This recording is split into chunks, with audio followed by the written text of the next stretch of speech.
రాష్ట్రంలో ఒక విషయం మీద ఆ విషయం మిత్రులందరూ చూసే ఉంటారు. విపరీతంగా రకరకాలుగా మాట్లాడుతూ ఉన్నారు. దీనిని మనం కూడా ఖండించాం.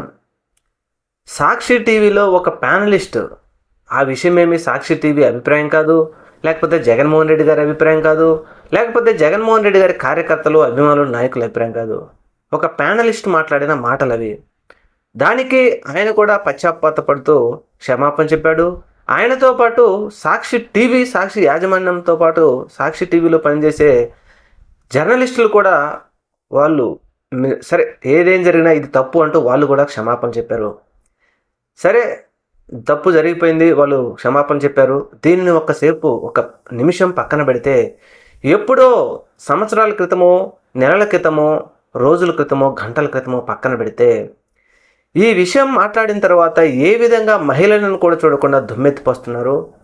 ఒక ఆయన అంటాడు, జగన్మోహన్ రెడ్డి ఇల్లు వేశ్యల రాజధానిలో లేదా? జగన్మోహన్ రెడ్డి గారి భార్య గురించి, జగన్మోహన్ రెడ్డి గారి పిల్లల గురించి, ముఖ్యంగా జగన్మోహన్ రెడ్డి గారి పిల్లల పుట్టుకల గురించి కూడా మేము మాట్లాడము అనే విధంగా అప్పట్లో మాట్లాడితే మరి మీరందరూ ఎందుకు మాట్లాడలేదు? అలాగే అమ్మాయి కనపడితే ముద్దైన పెట్టాలి, కడుపైన చేయాలని మాట్లాడిన మాటల వారికి దేశం అత్యున్నత పురస్కారం ఇచ్చారు. అలాగే కొంతమంది రాజకీయ నాయకులు డిబేట్లు పెట్టి ఆ డిబేట్లలో జర్నలిస్టులు వాళ్ళు మాట్లాడిన మాటలు మనం చెప్పవలసిన అవసరం లేదు. అత్యంత ఘోరంగా వైఎస్ఆర్ కాంగ్రెస్ పార్టీలో ఉన్నటువంటి మాజీ మహిళా నాయకురాళ్ళ మీద మాట్లాడారు. మరి మరొక ఎంపీనో ఎమ్మెల్యేనో అనుకుంటా నగరి మాజీ ఎమ్మెల్యే మంత్రి అయినటువంటి రోజా గారి మీద ఏ విధంగా మాట్లాడారు? సినిమా ఇండస్ట్రీలో ఎల్లముండలు లేరా అనే భాష మాట్లాడలేదా? లేదంటే అంబటి రాంబాబు గారి ఫ్యామిలీ మీద వారింట్లో మహిళలు లేరా? ఒక ప్యానలిస్ట్లో కూర్చొని చెప్పులతో కొట్టుకున్నప్పుడు అది ఎక్కడికి పోయారు? ఏం మాట్లాడారు? ఈరోజు మాత్రం శుద్ధ పూసల్లాగా మేము మాట్లాడిందే కరెక్ట్, ఎందుకంటే మాకు ఒక 300 యూట్యూబ్ ఛానల్స్ ఉన్నాయి.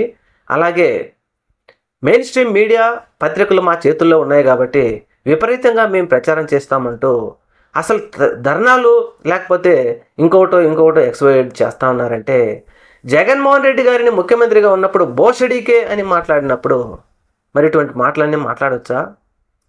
జగన్మోహన్ రెడ్డి నిన్ను ఏం చేసినా నీ అమ్మ మొగుడు చూసుకుంటాడా అని అన్నప్పుడు మరి ఎటుపోయారు? ఒకటి కాదు, రెండు కాదు, మనం మాట్లాడి తీస్తే కొన్ని లక్షలు మాట్లాడారు.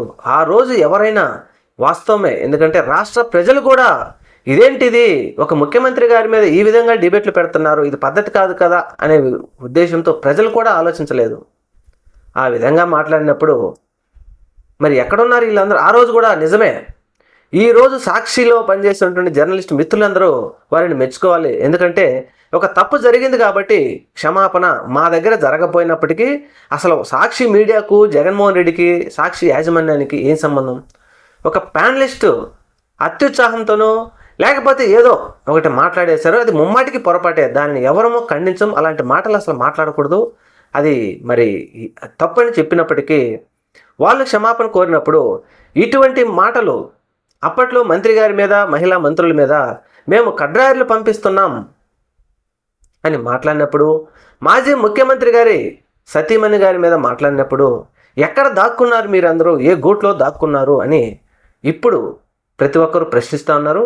ఏది ఏమైనా నోరుంటే ఊరు మనదే అన్నట్టుగా ఇప్పుడు విపరీతంగా అదేదో జగన్మోహన్ రెడ్డి గారి మెడకు చుట్టి లేకపోతే భారతి గారి మెడకు చుట్టి చూడాలని చూస్తున్నారు. కానీ ఆంధ్రప్రదేశ్ రాష్ట్రంలోని ప్రజలకు అన్నీ తెలుసు. ముఖ్యంగా ప్రజలు కూడా గమనించాలి.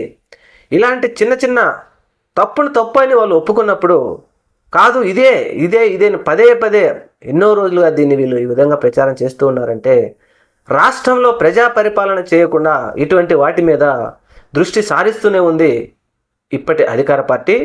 2024 సార్వత్రిక ఎన్నికల్లో విజయం సాధించి అధికారంలోకి వచ్చిన తర్వాత తెలుగుదేశం పార్టీ అలాగే కూటమి ప్రభుత్వం ఇటువంటి చర్యలకు పాల్పడుతూనే ఉంది. ఏది ఏమైనా మనం ఖచ్చితంగా కృష్ణంరాజు గారు మాట్లాడిన మాటల్లో ఖండిస్తూనే ఇంతకుముందు జగన్మోహన్ రెడ్డి గారి ఇంట్లో ఉన్న మహిళల మీద మాట్లాడినప్పుడు మీరందరూ ఏ గూట్లో దాక్కున్నారు, ఈ జర్నలిస్టులందరూ ఎక్కడ దాక్కున్నారు? జగన్మోహన్ రెడ్డి గారి మీద మీరు కొన్ని లక్షల డిబేట్లు పెట్టారు, వాటి మీద మీరు ఎందుకు క్షమాపణ చెప్పలేదు అని ప్రశ్నిస్తూ ఖచ్చితంగా సాక్షి జర్నలిస్టులు మాత్రం అభినందిస్తున్నాం. ఎందుకంటే తప్పు జరిగిందని మీరు క్షమాపణ చెప్పవలసిన అవసరం లేకపోయినప్పటికీ మీరు క్షమాపణ చెప్పారు కాబట్టి ఇక మీదటైనా ఇట్లాంటి చిన్న చిన్న విషయాలు రాకుండా చూసుకోవాలని కోరుకుందాం. Thank you. మన ఛానల్ని తప్పకుండా సబ్స్క్రైబ్ చేయండి. నమస్తే.